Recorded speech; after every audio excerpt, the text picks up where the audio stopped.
औज़ु बिल्लाहिस्समीम मिनश्शैतानिर्रजीम मिन हमज़िही व नफ़्ख़िही व नफ़्सी।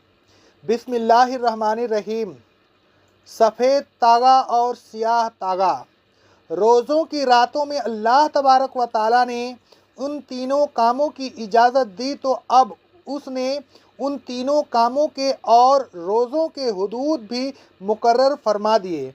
अल्लाह तबारक व ताला ने फरमाया कि उन तीनों कामों की इजाज़त उस वक्त तक है जब तक सुबह के वक्त सफ़ेद और सियाह तागे में इम्तियाज़ न पैदा हो जाए। सियाह तागे से मुराद सुबह का ज़ब है और सफ़ेद तागे से मुराद सुबह सादिक है। यानी सियाह और सफ़ेद तागों से रात की तारीकी और दिन की रोशनी मुराद है। हजरत सुहेल बिन साद रज़ी अल्लाह ताला अन्हु फरमाते हैं, सही बुखारी और सही मुस्लिम की हदीस है, जब यह आयत नाजिल हुई तो इब्तिदा में उसके साथ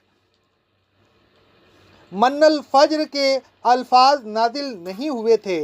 बाज़ लोग उसका मतलब नहीं समझते थे, लिहाजा जब वह रोज़ा रखने का इरादा करते तो उसमें से हर शख्स अपने पैरों में एक सफ़ेद तागा और एक सियाह तागा बांध लेता और वह उस वक्त तक खाता पीता रहता जब तक उन दोनों की असल हालत रोनुमा नहीं होती, यानी जब तक दोनों में इम्तियाज़ पैदा न होता। अल्लाह तबारक व ताला ने इस गलती को दूर करने के लिए बाद में मनुल फज्र के अल्फाज नाजिल फरमा दिए, तो लोग समझ गए कि सफ़ेद और सियाह तागों से रात का दिन और मुमताज़ होना मुराद है।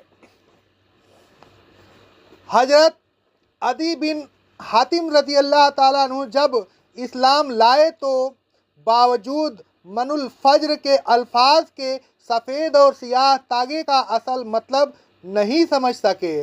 उन्होंने एक सफ़ेद तागा और एक सियाह तागा लिया और उनको अपने तकिया के नीचे रख लिया। जब थोड़ी रात बाकी रह गई तो वह उन्हें देखते रहे, लेकिन वह उन दोनों में इम्तियाज़ न कर सके। जब सुबह हुई तो वह रसूलुल्लाह सल्लल्लाहु अलैहि वसल्लम के खिदमत अक़दस में हाजिर हुए और अर्ज़ किया, ऐ अल्लाह के रसूल सल्लल्लाहु अलैहि वसल्लम, खैजुल अबीस मनुल खैतुल असूद से क्या मुराद है? क्या उससे दो तागे मुराद हैं? मैंने अपने तकिए के नीचे दो तागे रख लिए थे, लेकिन सुबह तक कोई इम्तियाज़ न हो सका।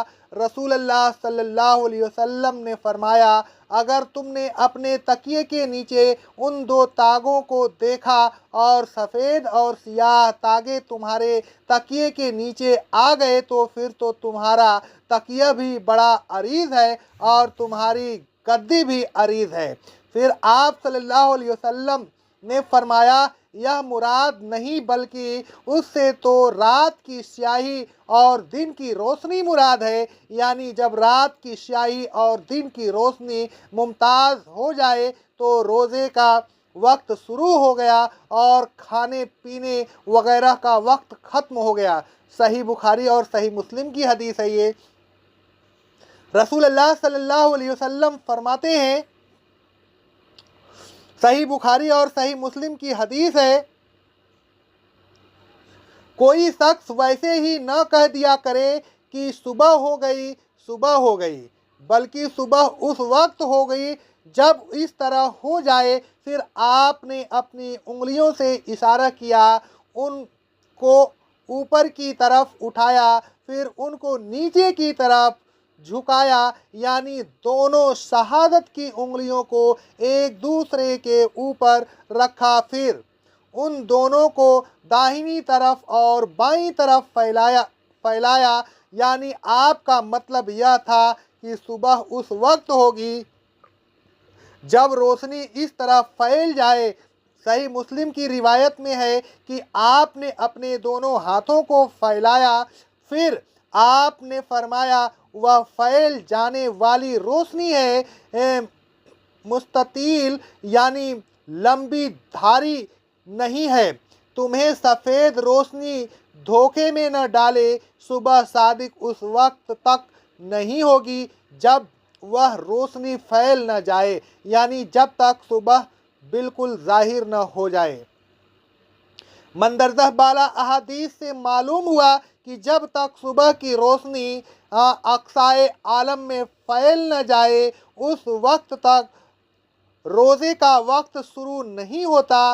रोशनी के फैलने से पहले खाने पीने में कोई हर्ज नहीं, रोशनी फैलते ही खाना पीना बंद कर देना चाहिए। अक़ौलु क़ौली हाज़ा, अस्तग़फ़िरुल्लाह अस्तग़फ़िरुल्लाह अस्तग़फ़िरुल्लाह।